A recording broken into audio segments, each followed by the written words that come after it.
Spoon TV, welcome back from the headquarters of the Liberia Anti-Corruption Commission, where we do see the suspended president CEO of NOCAL, Rustonlyn Suacoco Dennis, is leaving the premises of the LACC. She's on board his vehicle, but now there is a lead vehicle. That black Nissan Patrol is from the Liberia Anti-Corruption Commission.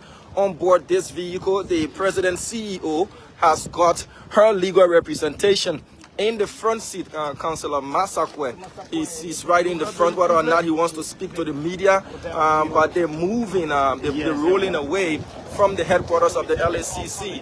So she did come on board the vehicles of the, who's that running? I said rolling. So they're rolling away. As you can see, this is the other vehicle that is also a subject of the investigation. She arrived earlier on board those two vehicles and now being escorted by a vehicle from the LACC. Well, there are questions surrounding the suspension of the LACC, the NOCAL president CEO, and the fact that she's even still using those vehicles. We didn't get a chance to speak with her or speak to her legal representation as to what's the mission, what's the purpose of still having in our possession government assets, even after the suspension letter from the executive mansion dated the 8th of February says that all assets of the government should have been turned over. So she did get the second invitation. The first invitation was dated on the 6th of February, and she didn't appear, and the second invitation dated the 8th, also mandating that she appear today, the 10th, at 11 a.m. Madam Suacoco Dennis arrived 11:30, entered the investigation room, and she's now left the compound of the LACC. There are still supporters here holding placards, and we'll see if we can speak to one of these guys and speak to as many as we can. Give us a minute as we do some adjustments as well. Why they are here, what's their purpose, and showing these placards with different messages written on them.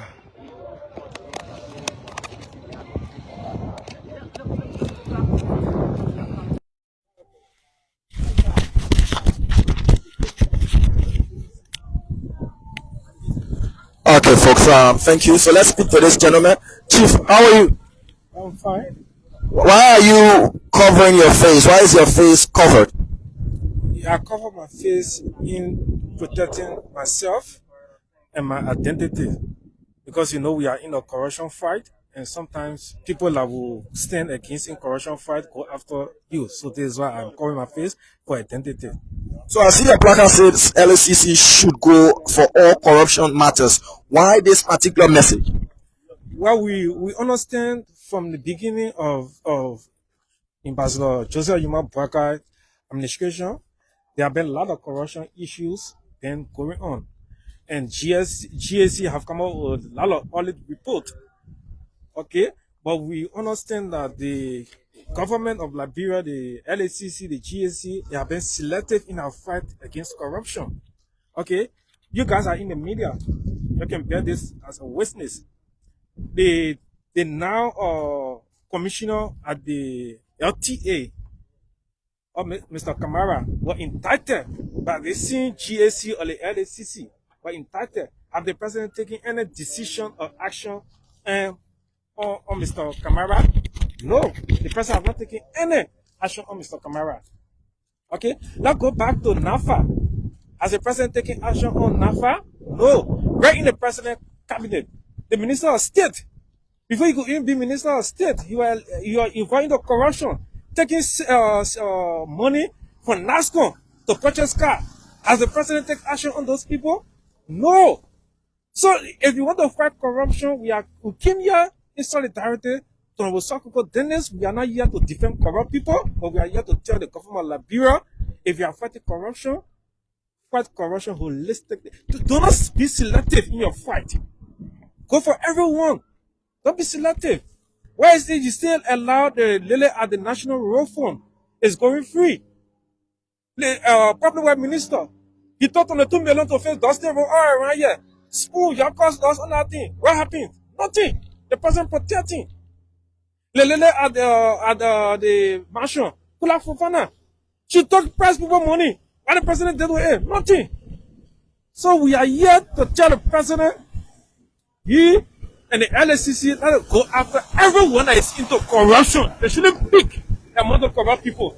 Fight in and let fight holistic. Don't be selective of your fight against corruption. Now let's dwell away from the point that you're saying is selective. Do you support that officials who are, either indicted or accused of corrupt acts, that they should face investigations once you're accused, and if there is liable or enough evidence, you face prosecution? Are you for that? Surely, I'm for that. This is why some of us follow Honorable Suacoco Dennis here to come and clear her name. Some of us believe Honorable Suacoco Dennis, if the investigation is partial, we all know somebody at the back trying to push hands to say, oh, she'll be found innocent. She's innocent of all those things. Such the NOCAL is not just operated by Suacoco alone. That they got vice president there for fun. All the vice president, all the financial people, is this Suacoco alone that sign all the documents? No. I will not know Suacoco Dennis will be free from this allegation because she got her papers. How will you clear your board chair? Somebody get contract and he say you don't sign on the board chair. Who got documents in your possession that the board chair approved? No contrast. Alright, we want to understand. Are you actually your life is threatened because we see you in a form you are not identifying yourself? My brother. Are you a target in this My process? brother, the country right now is not safe. Today I could be talking about my face, the way you see me laying out over there. And the whole day of your investigation, you're not even find the person that did it. All right, Chief. So we are calling on Spoon. We call on Martin Colley. Martin, we understand. You get your lay something from the road fund. So you defending. You either you protecting or you fighting against corruption, or at the end of the day you go at the back, they give something to you. Fight corruption and don't fight it because you gotta start to protect. You gotta start to protect. We are calling on Martin, we are calling on the Spoon family. You fight corruption and you fight it. And whosoever that is linked to it, that person be named and shame. We are not here to protect Honorable Suacoco Dennis. Don't say that. We are here to say Honorable Suacoco Dennis that should go to the investigation and that should find a should be vindicated and should be set free. Thank you, sir. Thank you. Thank you. All right, so these guys arrived about 1 hour 30 minutes prior to the arrival of the former District 4 representative and now suspended President CEO of NOCAL, Rustonlyn Suacoco Dennis. Their placards have got various messages on board, though their leader said he's not in favor or support of her, but this says she's not guilty until the investigation, which is one of the maxims and one of our legal pillars here in Liberia.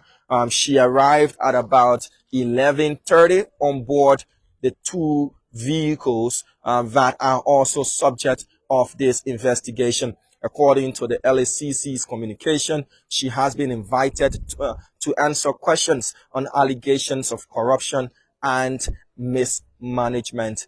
She arrived with her lawyer, Councillor Jonathan Masakwe. He was on board the front seat of the vehicle. She left the premises of the LACC. As to her usage of the vehicles, those have also brought about a lot of questions. The executive mansion issued a suspension on the 8th of February, and 2 days later, she's still in possession of government assets. Those who are supporters of the suspended President CEO of NOCAL have said that Saturday was not a work day here in Liberia, and Monday is the first work day since she was suspended. Whether or not those vehicles will be turned over at the headquarters of NOCAL will be following up on that matter as well. But others have deemed her arrival at the LACC using those 2 vehicles, which are subjects of the investigation, as defiant and no respect shown whatsoever to the mandate from the executive mansion. There are those who feel the issue of investigation leads to nothing. There has been investigation into the LACC and Samuel Woolsey, investigation into the Liberia Telecommunications Authority, investigation at NAFA, investigation at the National Road Fund, and the list goes on. But there are those who said the president's action of first suspending is in the right direction, and as to what will be the next course of action, the investigative report will tell. Whether after this investigation, Madam Suacoco Dennis is deemed to have carried out acts of mismanagement and corruption, then the LACC's next step will be prosecution. Well, we keep following the story, but in a country where Liberians are a bit reluctant as to what happens to big fishes when they are allegedly caught in the web, President Barker has said he's going to weed out crooked actors. As to whether the president has awakened and is stern in his actions, we are following up on this case. There is also a semblance of allegations against the now Internal Affairs Minister, Francis Yumale, for appropriating $195,000 to renovate his office. Well, that again is another story in this never-ending saga of allegations of corruption and semblances of financial malpractices in a country where austerity measures are being heralded, and in a country where developmental projects are hindered by lack of funds. These acts go against the very people who are to be beneficiaries. But in Liberia, you are innocent until proven guilty. It's just the first step where she has availed herself to the investigation. As to what the next step would be, we're following up on the LACC. But Liberians are saying there should be stern actions taken against individuals who are liable for acts of corruption as well. My name is Diamond Slanger on behalf of the Spoon Network. We're now leaving the premises of the Liberia Anti-Corruption Commission. Thank you so much for watching, and bye-bye.